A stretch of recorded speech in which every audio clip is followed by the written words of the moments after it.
Hello and welcome to this special double edition of the China Global South and the China and Africa podcast. Both feeds are going to get the same show. This is our annual year in review, year in preview show that we've been doing for close to 15 years now. And it's our most fun show of the year because we don't know what we're going to talk about today. Normally we have it all very scripted. So I've invited my good friends, CGHP's head of research, Cobus van Staden from the Brick House in Cape Town, and also our Africa editor, Géraud Neema from the beautiful island of Mauritius. Again, each of us have penned down on our notes 3 of the top stories in either China-Africa or China-Global South relations from 2025. And at the end of the program, we're going to give a one-story look forward of what our prediction is for the top story or a major story in 2026.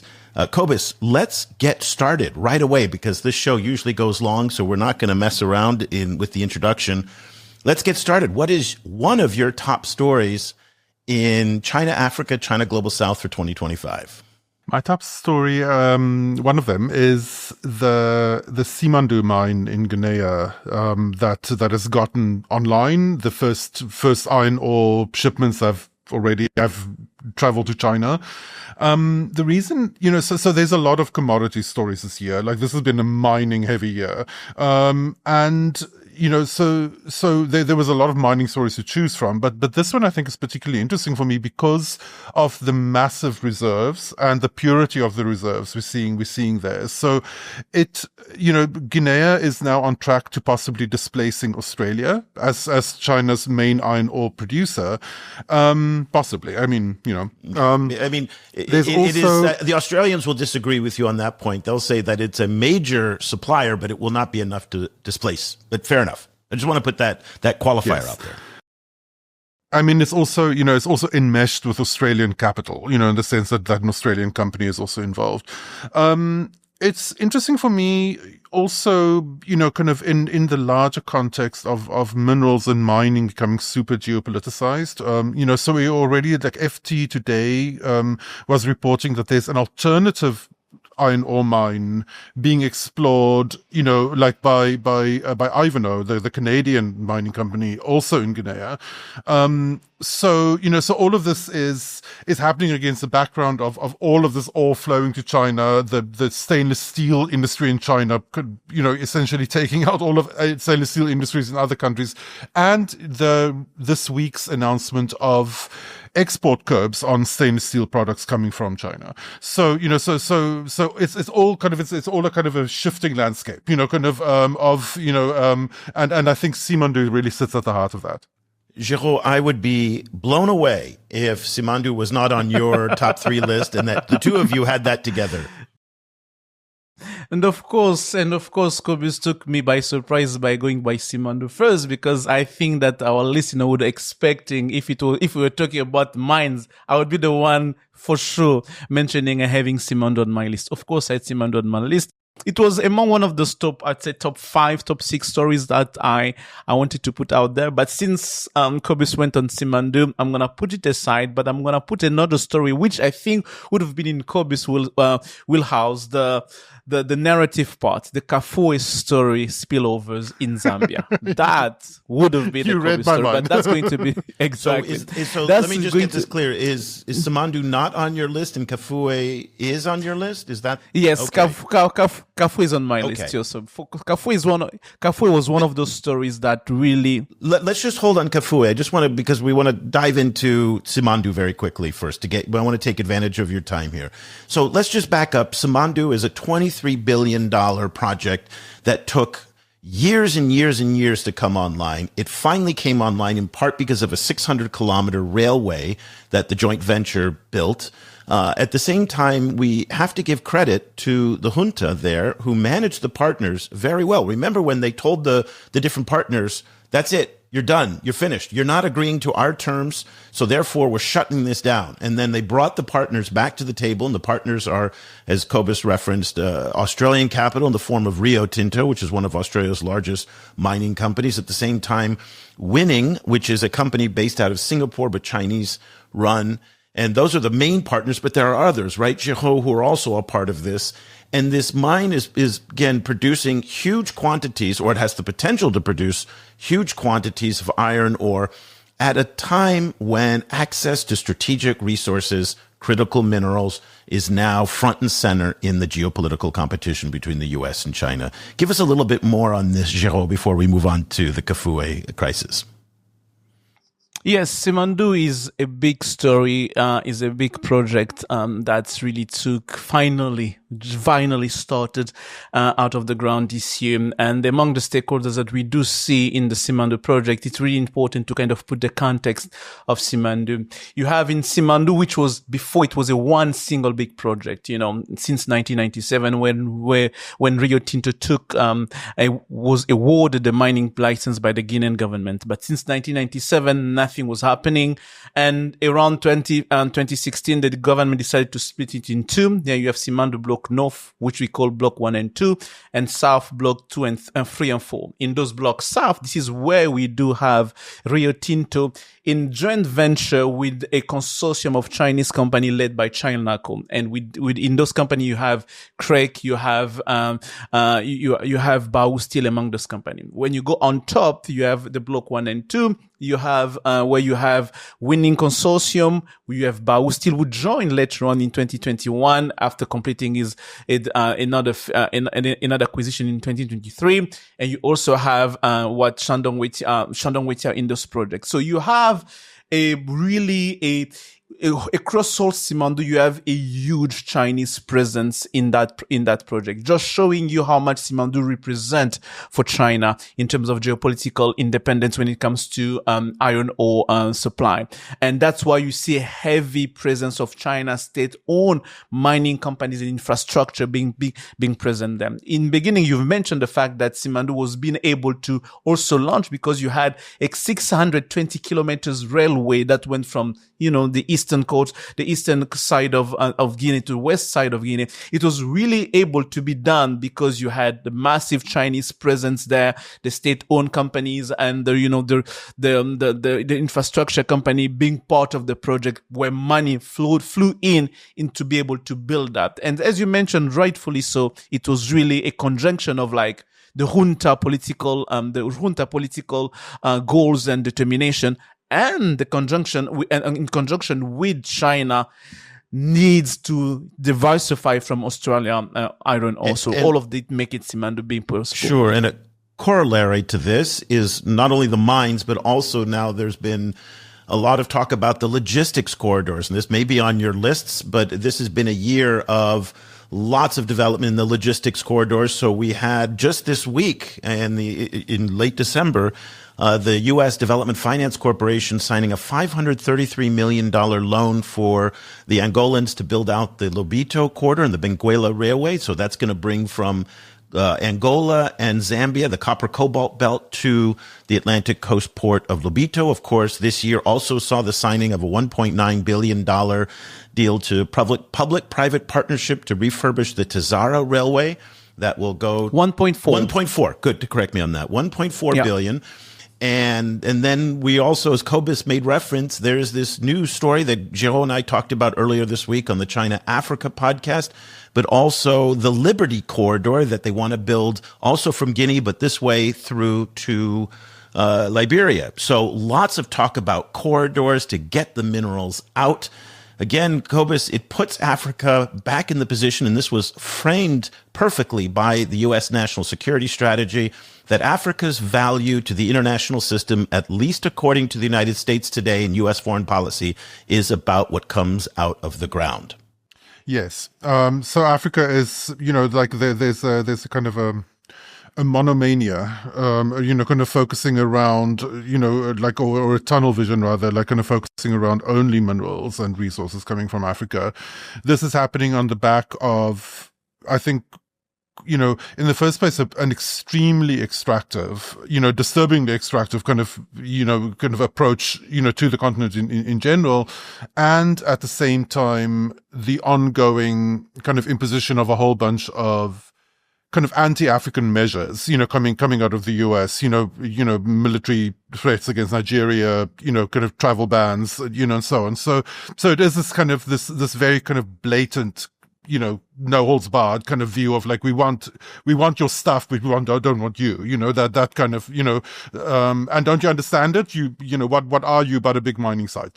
Sure. That kind of approach, I think, which I think is, it's difficult to predict, but I can imagine at some stage it's going to start drawing some kind of backlash from the continent as well. And we should mention that last year in 2024, 71% of China's exports from Africa's exports to China were extractives as well. So while the U.S. is blatant about its extractive relationship, China has a very strong extractive relationship with Africa as well. So, gentlemen, the structural issues. We got to be careful here, though. We've got 9 topics, actually 12 topics to get through, and the pace we're going at right now, we're going to be here for 4 hours.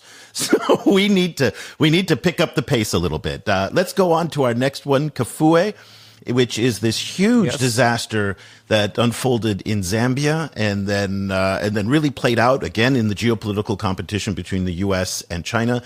Géraud, tell us more about why that made it onto your list as one of the top China-Africa stories of 2025. It made it on my list not because of its mining implication or environmental implication. It made it on my list because of how it became a very center element in the narrative, a geopolitical narrative about China engagement in Africa, especially from Washington. It was really interesting because for years when you talked about those narrative, we had the usual suspect, debt trapped, all those issues. But this year, Kafue dethroned the debt trapped narrative to become the center point of narrative about how China is not safe, is really dangerous to Africa engagement, especially in the context of geopolitical tension about natural resources, critical minerals, and all of that. Having the Kafue disaster on the table really was something that was really something important to me to see how over the month since February and how it was shaped by the AP, the AP story in mid-May, like a river killed overnight, and how it unfolded with the U.S. Embassy communique, how China social media reacted, how civil society, and how it went to court, still in court, where Zambian communities are asking for $80 billion, all of it. And up till now, we're talking about it. It's still part of the narrative of the conversation, and it's here to stay at least for the next 2 or 3 years in terms of what China means, what China's engagement in Africa, what does it represent, especially from Washington D.C. That's why Kafue River story really made it on the top of my list, one of the top story on my list for this show today. Yeah, you talked about the civil society groups that sued the Sinometals Leach company. Metal Leach, yes. Yeah, for $80 billion, I think it was the figure. And that really triggered a very, very harsh reaction in China on Chinese social media, who saw this as unreasonable and unfair, and as part of what they suspected was maybe Western environmental groups and Western NGOs kind of propelling these Zambian NGOs to do this. And in many ways, I think that the civil society groups played their hand very poorly. 80 billion is a ridiculous number. That's more than what the company earns annually every year. So it's going to be much easier for the Chinese companies to dismiss that. But nonetheless, that was a big part of the story. Cobus, very quick reflections on the Kafue River disaster and the 50,000 liters of toxic spill that went into this important river. Yeah, I mean, it was a disaster. Then it entered this kind of realm of which we see a lot of news go into, where it becomes almost impossible to know what actually happened. It's endless kind of disputed narratives, kind of from all sides. And then it became similar to other news. It became kind of, as Géraud was saying, a messaging machine.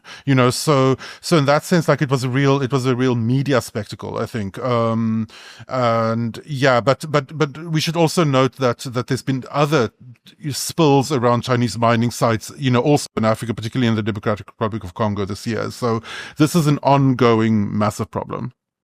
And we should also, in that context, also talk about the dangerous impact of Chinese illegal mining in places like Ghana, where, again, waterways are being polluted and whatnot and unregulated. So a very good story there.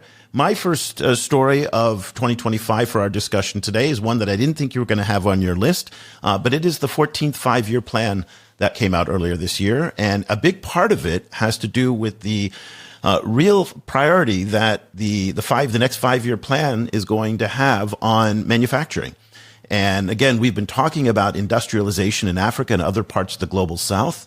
And Xi Jinping has made it very clear, both at a policy seminar in April and then later at the 14th five-year plan release, talking about how China is not going to give up the low end of the manufacturing cycle. And that's going to have terrible implications for a lot of developing countries who will try to move up the value chain, but then they're going to run right headlong into Chinese competition, which is a very fierce competitor. No one can produce at the quality, the quantity, and the speed that Chinese companies can produce today. And so I think this is a huge story for the global south. And it should also be noted, by the way, that in the Communist Party's ideological journal, Qiushi, they just came out with an acknowledgement of Chinese overcapacity. Now, this is something that defenders of China have been very sensitive about, that they've said is a Western accusation, but yet Qiushi came out with the overcapacity argument itself. And so that was very interesting as well. But that overcapacity is leading to a big surge of Chinese exports into developing countries, especially Africa. We're seeing the trade relationship, the continental trade relationship between China and Africa move out of balance. It used to be kind of basically equal. Now Chinese exports are surging in at very high numbers and very high volumes. That creates problems both for producers of intermediate goods and consumer goods. And at the same time, a lot of these imports are being financed through very limited access to dollars. And so the dollar capacity of a lot of these countries is quite limited, and they're buying imports from China with that. So any thoughts, Cobus, on, actually, no, Géraud, let me start with you on that one, about manufacturing industrialization and the 5-year plan. It was a very interesting story because you and I, we debated on that off cameras, not only today, but, all along this year, talking about how China is not somehow, because what it does, because of its export-led and industrialization economic model, it's still keeping many African countries out of the supply chain of many things in terms of industrialization. I have a contrarian view on that. I do not deny that there is an impact on that, but I do believe there is much more responsibility that needs to be borne on the African side. But the reality is, as you said, yes, China is not abandoning the lower side of industrialization. It's learning basically from what the US has done, or other Western countries has done, and now trying to solve right now by saying we want to reindustrialize. China say we're going to keep it, because let's not forget that China has a very imbalanced economic growth. When you go in each region in the east, you have much more developed region, much more, wealth. But when you go on the west, you have much more desert, much more, poverty, and China still needs to address those kind of issues. So that's really expected to see China keeping that model. But the question is, what countries like us, or continent like us in Africa, or other countries in the global south, are going to do to solve their own structural issues to be able to exist in the world where those competition exists? Because let's face it, and let's put it out there, what China is doing right now is not the first country doing it. In the story of globalization, other countries in the world before, in the 80s and the 70s, have done exactly the same thing toward other countries in the global south. But today the story has changed. But I think it's something that we need to think about, to reflect on how we should be existing in that space, how China is moving. I mean, I think in a lot of ways, this China story is a part of a larger story, which is the kind of fracturing of trade-centric kind of neoliberalism, right?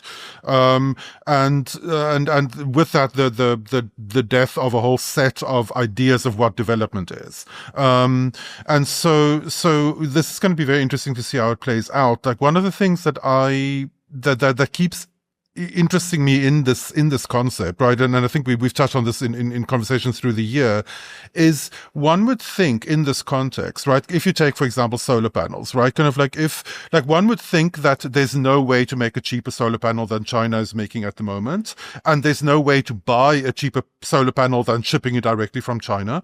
But what we're actually seeing is a lot of solar panel factories being announced around the world. Like a bunch of them buy with Chinese companies or Chinese investors, but also some non-Chinese ones.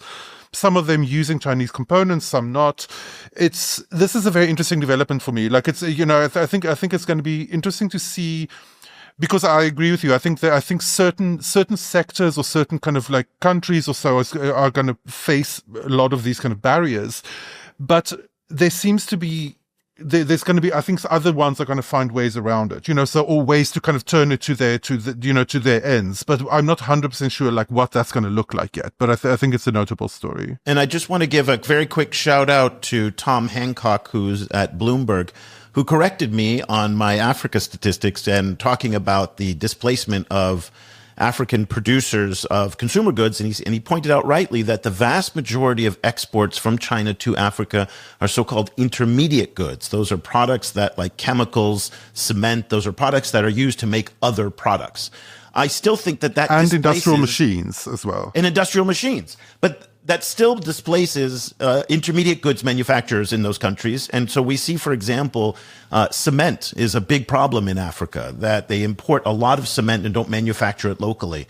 So again, even though it's mostly intermediate goods, I still feel that and maybe I'm not an expert in economics, but again, if the Chinese are producing it so affordably, that's going to make it very difficult for developing countries everywhere to compete. By the way, this is not only a developing country issue.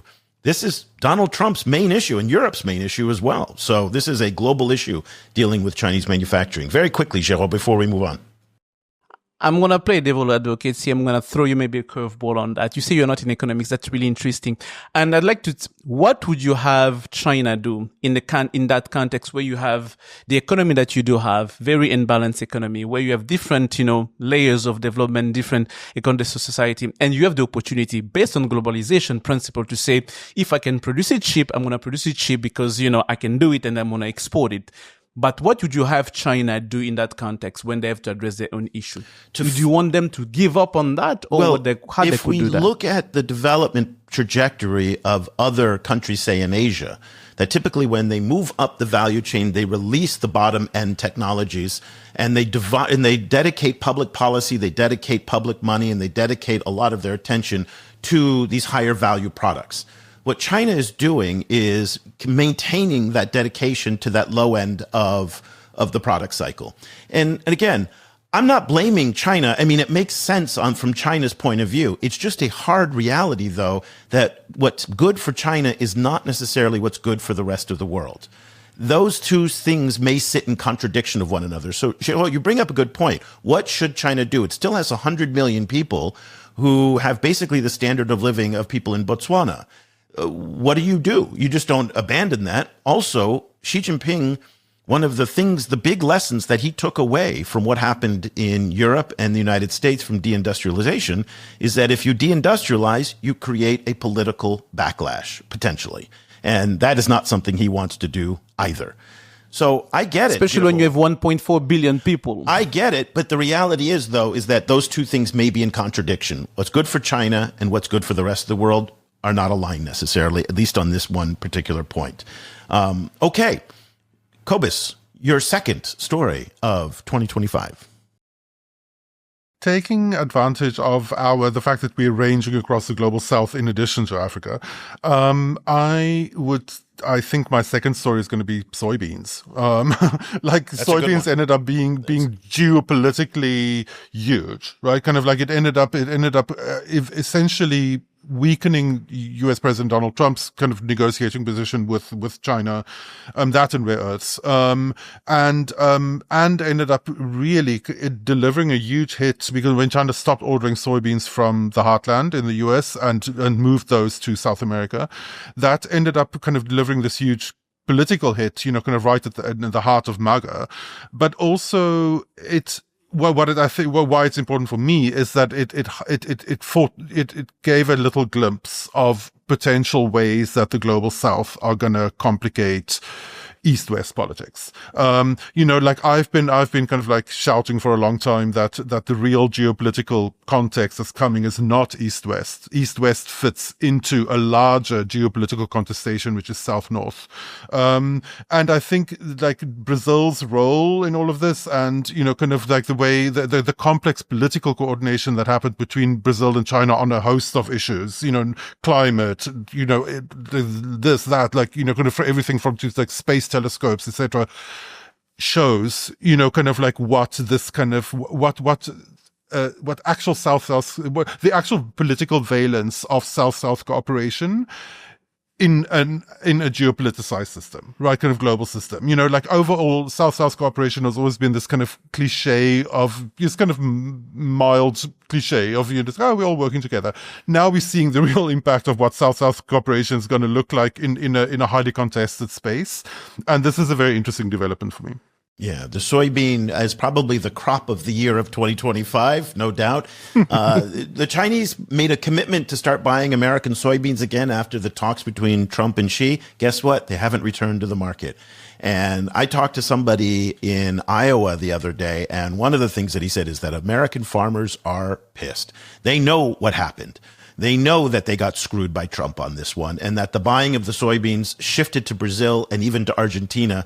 Let's not forget that the Americans bailed out Argentina to the tune of $40 billion and American farmers to just $12 billion. The Argentinians then took off the export taxes for the Chinese to buy soybeans. And so there was a surge of and they got mad about soybeans. That. And what's that? And the US got mad about that. Yeah. So soybeans were definitely a geopolitical football that went around. I make the contention, Cobus, I think you're right. I don't think that business is going to go back to the U.S. ever again. I think they've lost it now. They're building a huge amount of infrastructure in Brazil to export soybeans. Brazil will be the main point for the Chinese. Now, the Chinese have to be careful here, though. As we're seeing in Latin America right now, there was a very new president coming in Chile who's right-wing, going to be very pro-Trump. Bolivia elected a very pro-Trump. Argentina has a very pro-Trump president. So this big bet on Brazil makes sense today, but maybe in 10 years it doesn't, if the politics change in Brazil. But just in relation to Argentina, like one of the interesting details this week is that guess who launched new product ranges in Argentina this week? Huawei. After years where Argentina had so few dollars that they were literally paying Huawei in beef. So Huawei became a beef importer into China because of Argentina. And yet, Huawei is launching new product ranges in big rollouts, big media rollouts in Argentina. So sure, I guess, kind of Milei obviously is very pro-Trump, but we'll see how that actually plays out on the ground.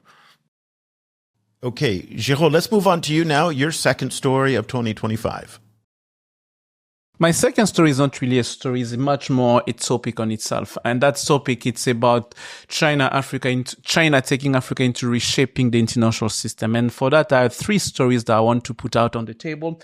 The story of the new launch international mediation story that China launched earlier this year. In Hong Kong? The story of China in Hong Kong, the judicial cooperation between China and 25 African countries, forum that took 2 times in July, in Changsha, in Guangzhou, in October. And the last story would be those are going to be the two main big stories in that China shaping the international system. And yes, one last point would be the China in Changsha, when China want to relaunched again the idea of a comprehensive strategic partnership with the whole continent into a win-win kind of situation, in the win-win context where there is much more predictability in Chinese investment in Africa. So for me, all those stories are speaking about China's new vision of Africa. China is really, and since the forecast, you can see that in different engagement all over the years, different forums that really do not pick up the headlines, but you see China is really into that space of really taking Africa in a space where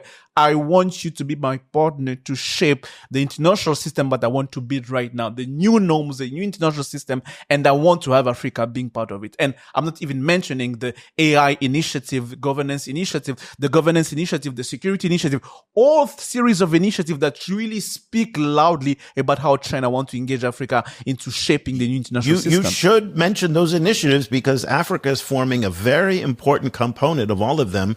Just in December, Cobus, I think you and I both talked about this, that the Chinese Foreign Ministry organized a seminar at the African Union headquarters with senior AU and United Nations officials to talk about the Global Security Initiative. There was a lot of enthusiasm in many African capitals. We saw a big push by the Chinese on the Global Governance Initiative.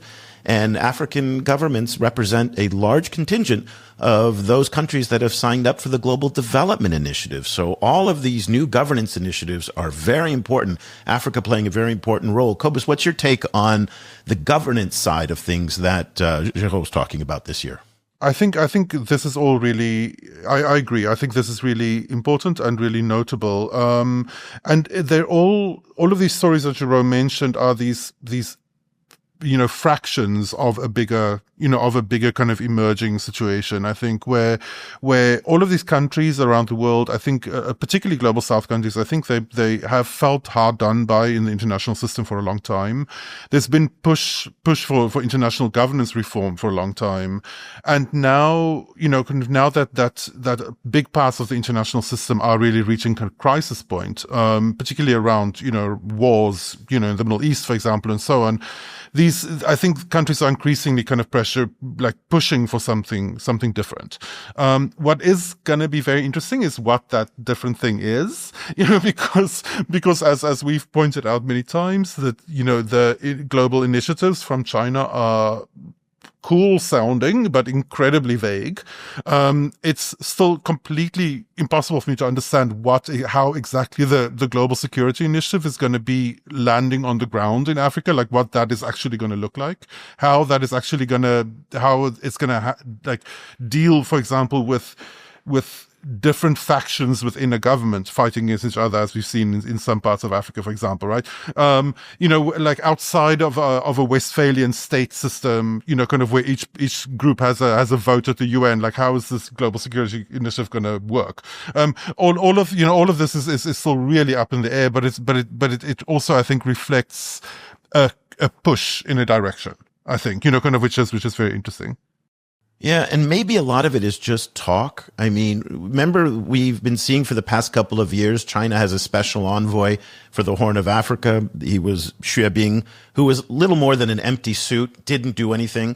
They've got a new special envoy for the Horn of Africa, Hu Changchun, former ambassador to the African Union. Maybe he's going to give some shape to this, particularly because security issues figure so prominently in the Horn of Africa.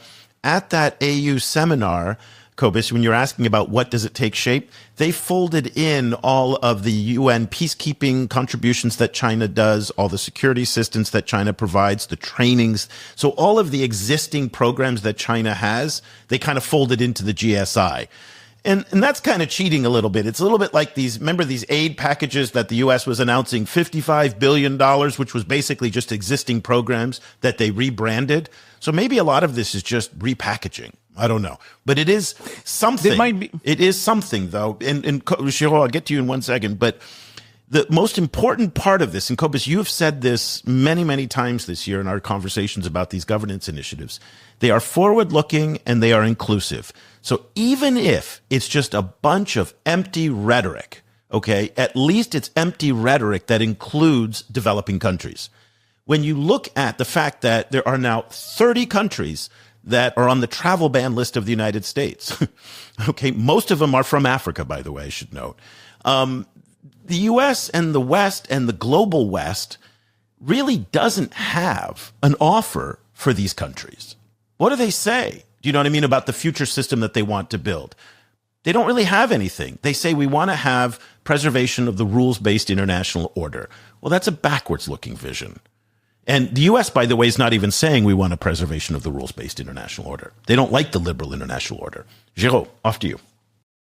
No, it's really sad as you mentioned in terms of like the West has to offer, but in terms of what China has to offer, you say including a global South country, telling them you are part of the conversation. But the sad part of telling them being a part of the conversation, especially when you're looking how African countries are reacting, is the fact that you don't see much of a content than those African countries who are invited into the conversation they put in those initiatives. They are really just sitting and we are receiving what China is putting on the table, where they can actually really say, this is an opportunity for us to also put some elements into those initiatives that reflects our interest, that reflects what we want to see in the international system, that will reflect what we'd like to see China move and how China move in that. But it's really very, very baffling to me when I look through all those initiatives, all those meetings. You look into China reporting on those meetings, you have a lot of content, a lot of what China wants to do.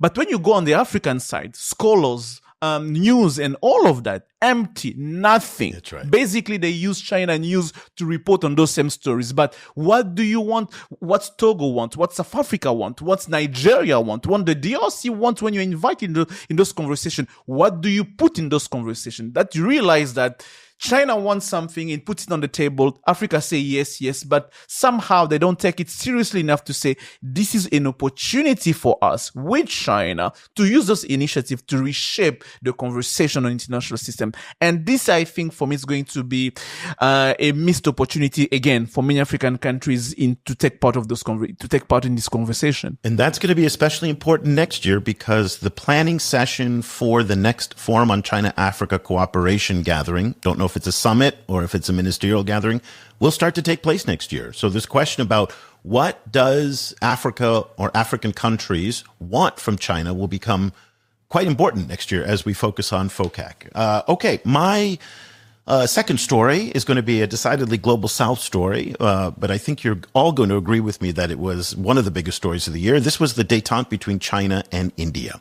And this was really remarkable that after 4 or 5 years of just an icy freeze between these two countries, to the point where Prime Minister Narendra Modi and President Xi Jinping couldn't even look each other in the eyes at the Johannesburg BRICS Summit.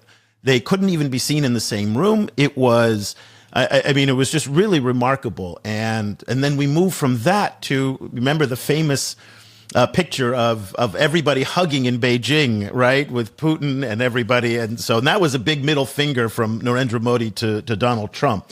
But let's be very clear, and we did a lot of shows on this year, and we did a lot of coverage on this year.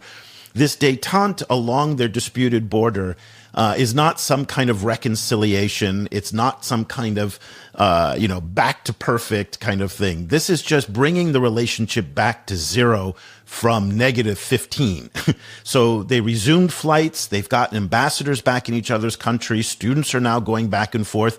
They've pulled back some of the troops, not all, but we have to remember that each side has tens of thousands of forward deployed soldiers facing this border. It remains one of the most tense borders, and the relationship remains highly distrustful of one another. But it's back to a functioning level, and that is a very important milestone, that when India and China are at least talking to each other, that changes the dynamic quite a bit. But I think a lot of Indian China scholars were saying, don't go too far. We're not going to see that these are buddy-buddy and that everything's going to be fine and the Indians are going to pull out of the Quad and they're going to align themselves in the BRICS against the West. Nope, we're not going to see that. There's too much distrust on both sides. But the fact that they're back to a functioning operating level, that they can talk to each other, is a very important milestone for this year. Now, the distrust that you mentioned also reflects on the tension that we had by proxy with China, with India and Pakistan over China's support of India and Pakistan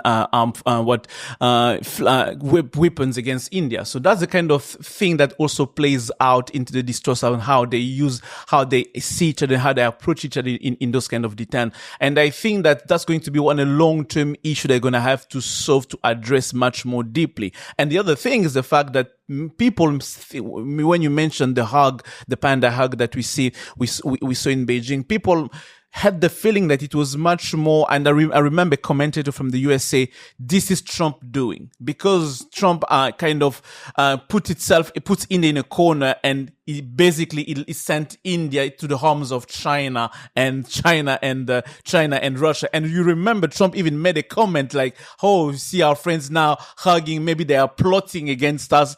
They're plotting against the United States." So I think there's too many moving pieces between China and India that's going to require a lot of work and less external intervention somehow for them to be able to solve the issue. And the question is how much really India, I won't put the blame on China, but how much India is willing to make those concessions. Because when you speak to people both in Beijing and New Delhi, you realize that they see each other in very different ways, where India see China being equal, China see India being, you are a regional power, I'm now in a global power, and we don't sit on the same table. Yeah. Cobus. Yeah, it's really fascinating for me. Obviously, it's a very kind of slow moving thing, because this normalization, takes forever. And but I do think it does have this kind of tectonic plate kind of aspect to it, in the sense that in larger, in kind of global power relations, a closer working relationship between India and China, even if it's a difficult working relationship, still is such a departure from where we were, kind of because it's not only these two huge economies, but also, this is a point that Kishore Mahbubani makes a lot, right? Kind of like the Singaporean diplomat, where he doesn't only look at economic power. He looks at how long these countries have existed as kind of coherent entities, kind of over hundreds of years, even though they've changed, their borders have shifted and so on, and they go through ups and downs. They've existed as China and India, in these kind of coherent ways for so much longer than most other global powers. So in that alone, I think, kind of like it's such a kind of like a return to like older history in the world, and so all of this is really just fascinating, in this kind of like history nerd kind of way as well. Yeah. Okay, let's move on to our third and final topic for each of us. Go ahead, Cobus. So for me, and this is not to be kind of self-centered, but for me, one of the notable story was all of the fights between South Africa, the US, the rest of the members and so on around the G20. Not only because I'm South African, I happen to be in South Africa, and this was a very big deal in South Africa, but also because I think it gives a very kind of like strong indications of large issues in global governance that Géraud was also pointing to in his earlier topic.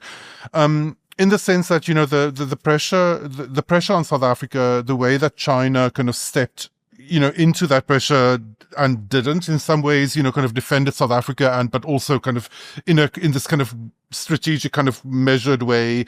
I think it all kind of points to a larger fracturing global governance system, kind of where again, the vast majority of the population, the global south, is excluded from these systems. The ones that the forums like the G20 where not only kind of global south, developing countries were members, and we should note founding members. South Africa is a founding member of the G20. They're not only included, but they recently, also included the African Union. It was that, interestingly, that step of being more inclusive to the global south ended up with the US rejecting the G20 as it's evolved over years and years and years. So all of this is going to really kind of be revealing over the next year, particularly, I think, about what we're talking about around kind of South-North politics and what's emerging in that, and then China's role within that. Kind of China as someone who has a lot of political kind of capital riding on kind of declaring kind of fealty with the global South. It's like what's that actually going to look like?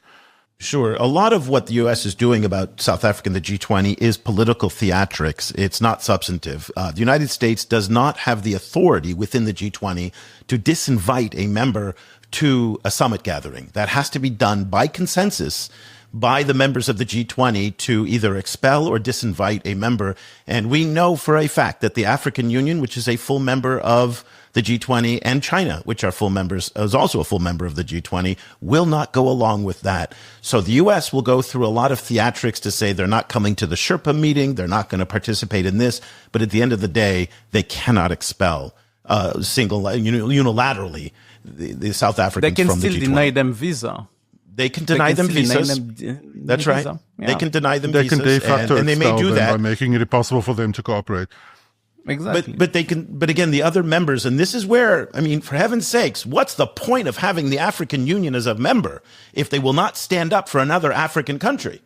And exactly. Where is the African you, Union's outrage on this and saying absolutely not, Mr. Trump?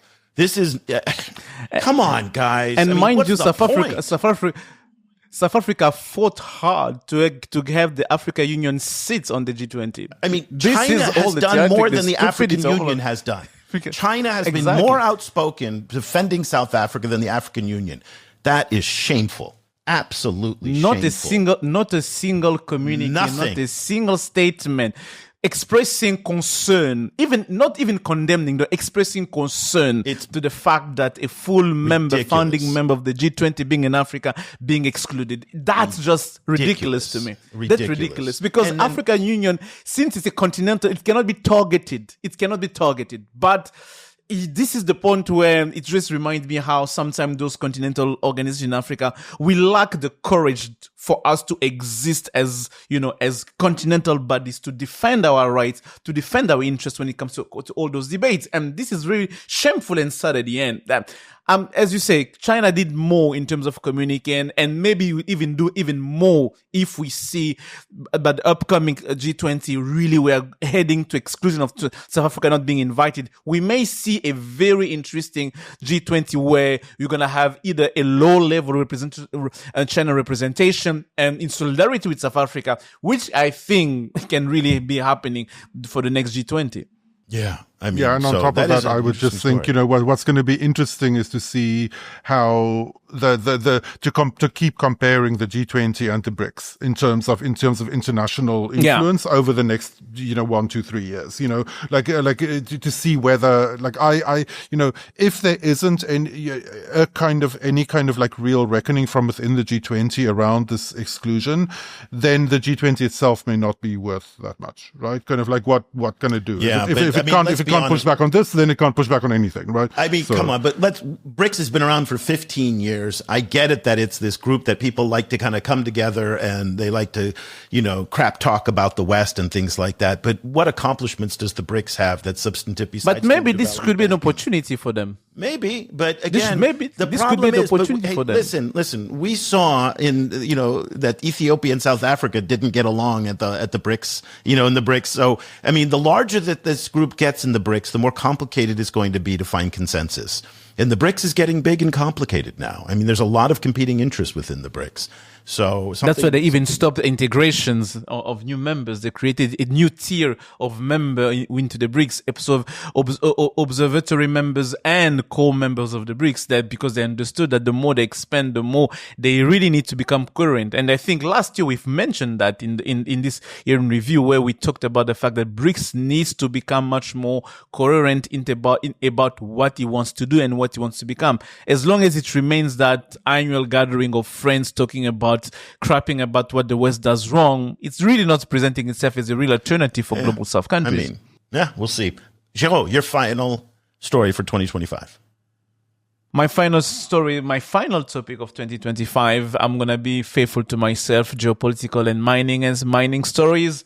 It leads me to the DRC-US strategic economics engagement and what does it mean for China.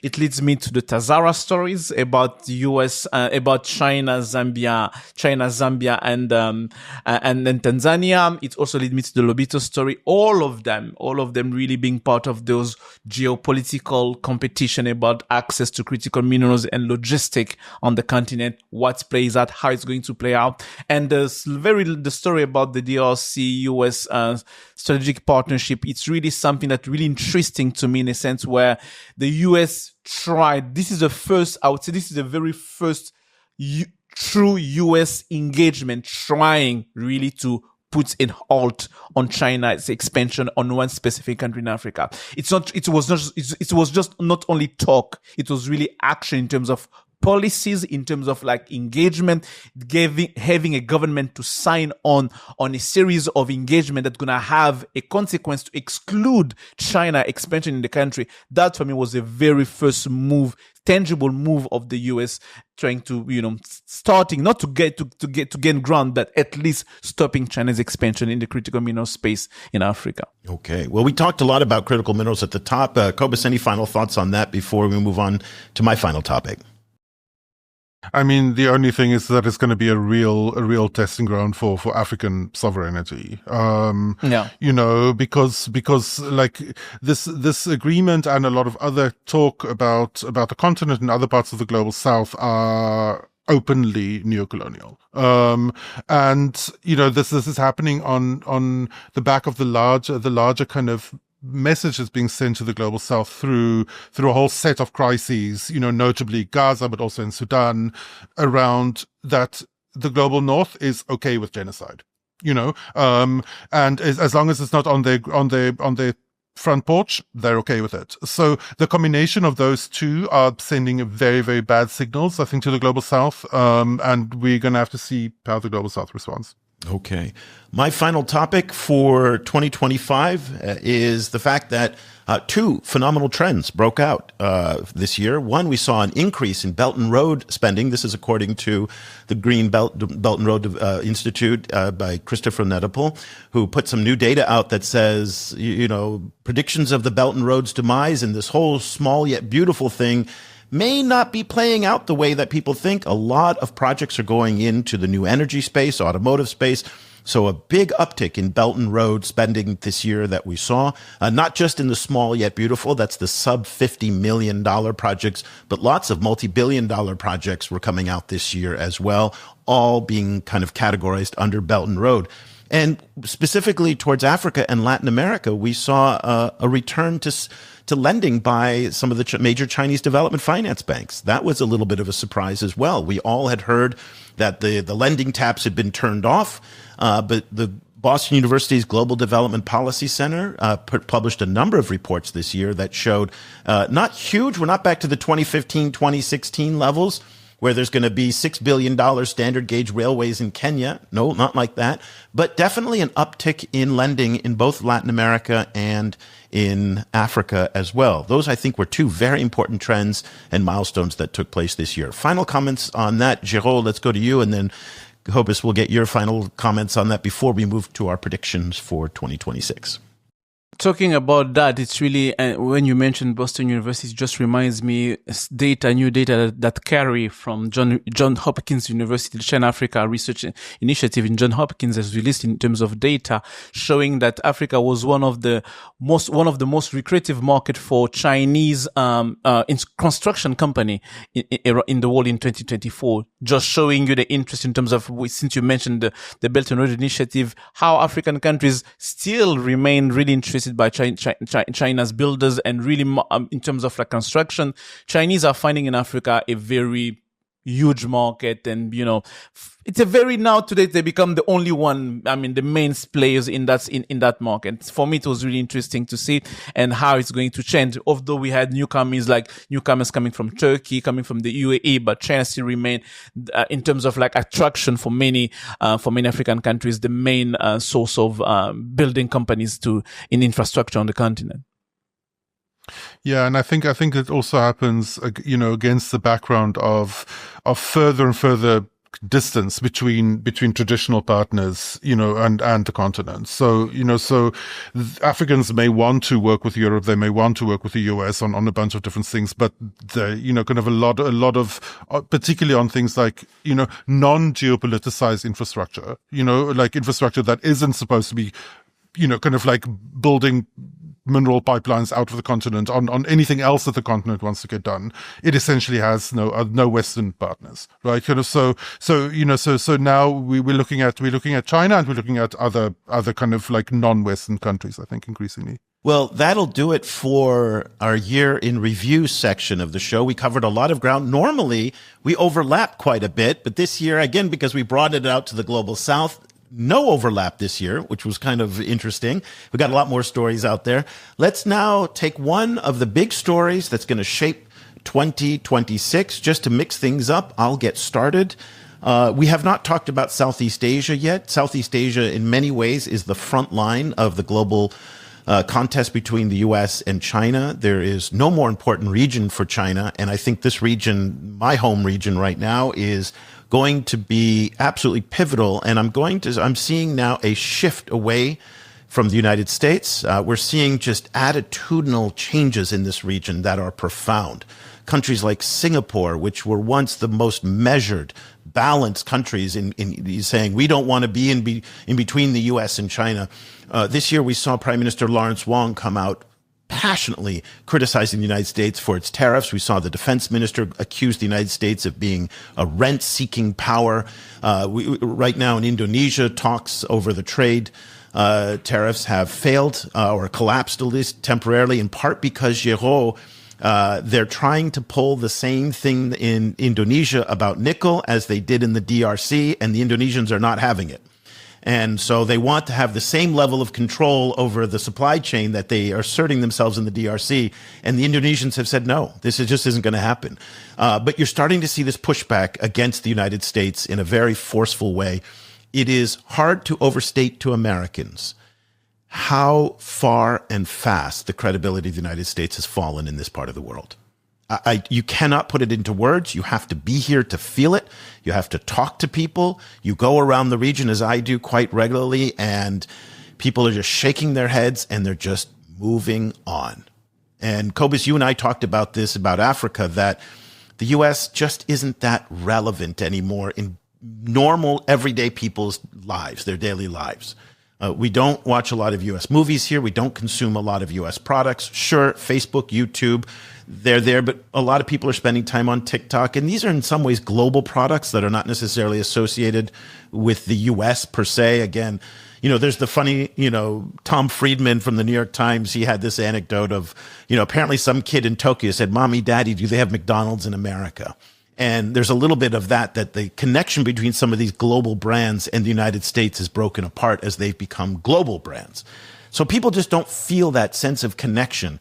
And China has moved exceptionally well over the past 6 months in its diplomacy in this region, focusing on trade, focusing on development, focusing on market access and whatnot, and not being the United States and presenting itself as a stable, reliable alternative. That may be politics, but it's politics that's working. And Southeast Asia, I think, is going to be one of the frontline stories in this. Géraud, let's go to you. And then, Cobus, you will get the last word today. My story will be based on what you mentioned, supply chain. It's going to be the lithium sulfate plant that China, Zhejiang Cobalt, is building in Zimbabwe. For me, it's the first one that China is building on the continent of Africa. It's the very real first step that China is taking into responding to the demand of local value addition of critical minerals in Africa. And for me, it's a very important story because it's going to come online by the end of next year, early 2027. But it's also going to signal how far and how China is willing to respond to the demand of an African countries about critical value chain in terms of local value chain. What are the conditions? What are the contexts? And Zimbabwe cases can be really an example for many African countries to look around and to say, if we're working with China, what's the economic case we have to make to be able to get China to build it in Zimbabwe? Because what Zhejiang Cobalt is doing, as I say, it's unheard of on the continent. What were the contexts? What the economic element that Zhejiang Cobalt put on the table, or what the incentive that Zimbabwe has put on the table to incentivize them to do that? I think for me, those are the elements to see. And maybe that could be the first one of many that China is doing on the continent, depending on the context of each country, of course. Cobus, your story for 2026. Mine is a hidden story, or it's like the last few weeks we've seen very interesting data. The story broke a little earlier this year, but it gained more attention the last few weeks, that there was a whole chunk of hidden debt in Senegal. Senegal has $13 billion of debt that no one knew existed. It's 25% of its GDP. This is potentially a massive crisis. The vast majority, like China, is Senegal's largest bilateral lender, but bilateral debt only makes up a part of this, and apparently the bulk of this hidden debt is Eurobond debt. So there's a lot of questions. There's a lot of questions about how this was missed, how this was not reported in Senegal. A lot of questions about the IMF's role, kind of like what they should have done, in oversight. What the IMF is going to do now is another question. Like there is pressure on Senegal to go into debt restructuring, which they're resisting. And there is talk, but also like some predictions, but also people, kind of shooting down those predictions that Senegal may be in for a sovereign debt default, kind of if, kind of this coming year. If so, big crisis, I think. Kind of also, the last thing the continent needs is another African country in multi-year kind of debt discussions, as Zambia was. All of this is coming on the back of the continent have moved forward with setting up its own credit rating agency, and that rating agency is coming online in 2026. So, the reason they did that is because there's widespread consensus in development economic circles that African risk is vastly overstated, particularly in kind of by private lenders. And so Africa therefore pays premiums, risk premiums, like well above what the actual risk, around default. Senegal, I think, raises a potential wrinkle in that conversation. It's gonna be potentially it could be rhetorically it could be debt trap 2.0. Hope not. In terms of governance, it's kind of the last thing that the G20 can handle now is another common framework process. It's like the G20 is weakened enough as it is. And then, it's going to raise a lot of the ongoing issues around the overcharging of Africa for debt, but also particularly the increasing centrality of private lending, and particularly market-rated private lending for Africa to get anything done. And if, particularly in terms of building infrastructure, a lot of these were for infrastructure projects. It wasn't for, kind of like the president's personal car fleet, these were for roads and so on. And, and so there's a lot in there. It's a very kind of complicated, issue. Development Finance Lab has done a great kind of deep dive into this, so it's well worth checking out. Okay. But yeah, I think this is going to be a big issue. Okay.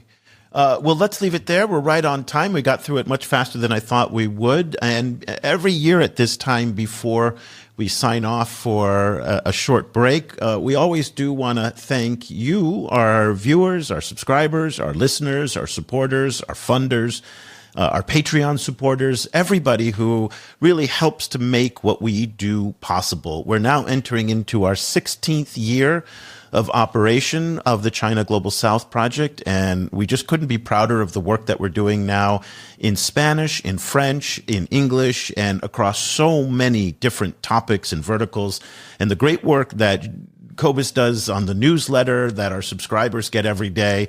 And also, the fantastic work that Géraud is doing both in French and in our Africa coverage. And we've got just an amazing team of people, and we're just so proud of everything that we're doing, that we're able to survive as a media company in this day and age is a miracle in and of itself. That wouldn't be possible without you at home listening, watching, and engaging with us. And we just want to thank you so much for all of this. We really do it for you. And the feedback that you give us is invaluable, critical and positive. Both of it's invaluable. We appreciate it all. And we're trying to really contribute to a more nuanced discussion about China. And that's not easy in this day and age to do that. So just again, a huge, shout out to everybody for watching, listening, and subscribing. Cobus and then Géraud, I'll let you guys get the final words. Yeah, absolutely. Just to echo our appreciation for all of your support. We, this is tricky, complicated work to do. It's very hard to walk this line and to try and be neutral, and not fall off the partisan side on any side. And we can only do it through your support. So we really appreciate it. Try to be a China-Africa guy and try to have a nuanced conversation. You're going to realize how difficult it is. People see me being a China, a panda hugger. But we really try as much as possible. Or a dragon slayer, a panda hugger or a dragon slayer. Exactly, a dragon slayer. To put those narratives out there to shape the conversation that really... a win-win for us, because our goal remains to put a conversation that really help everyone. Because if the conversation is not nuanced enough, it's not factual enough, you won't be able to find a good solution to the problem that you've mentioned. And we're really happy for the support that you're giving us on YouTube, on different channels, the comment that you send us back, the question that you do ask, and that sometimes also shape the conversation that we do have here. We're really happy and really grateful for all the support and all the comments, nasty, nice, and all of that all together, because it also informs us about the audience that we do have. But we're really happy for the work, and we hope to see you next year connected again with all new things that we are preparing for you. New things are coming along the way, and stay with us. I think you're going to really be surprised and happy about what we're preparing for. We have some very, very cool things in the works right now. Next year is going to be a very important year for us. We're going to be launching a new service called CGSP Intelligence, which is going to be specifically for enterprises, for governments, for universities, for corporations. It's going to be filled with data, filled with exclusive analysis. It's just amazing. And we're so excited about what's coming. We have about 15 data projects in the works today. So all of this is going to come out next year. So just a lot of cool things on China-Africa security, on global critical resources. We've got a research report coming on Simandou and some of the great work that Géraud is doing on Africa-China mining. So all of that is going to be coming next year. And if you would like to join our community, we would love to have you as part of it. We have about 25 governments, thousands of people, scholars, and we'd love for you to be a part of it. Go to ChinaGlobalSouth.com/subscribe. Remember, if you are a student or a teacher, we'll give you half off. So just email me, Eric@ChinaGlobalSouth.com, and I'll send you the links. Okay, guys, that's it for 2025. 78 shows this year. Not too bad for a year. I mean, that's a lot of shows. Just for the China-Africa podcast, we did about 50 shows in the China Global South podcast. So more than 120 shows that we did on this podcast this year. So amazing. So thank you both for all the great work you're doing. So for Cobus in Cape Town, for Géraud in Mauritius, I'm Eric Olander in Southeast Asia. We'll be back again in 2026 with another season of the China and Africa podcast and the China Global South podcast. On behalf of everybody at CGSP around the world, thank you so much for listening and for watching.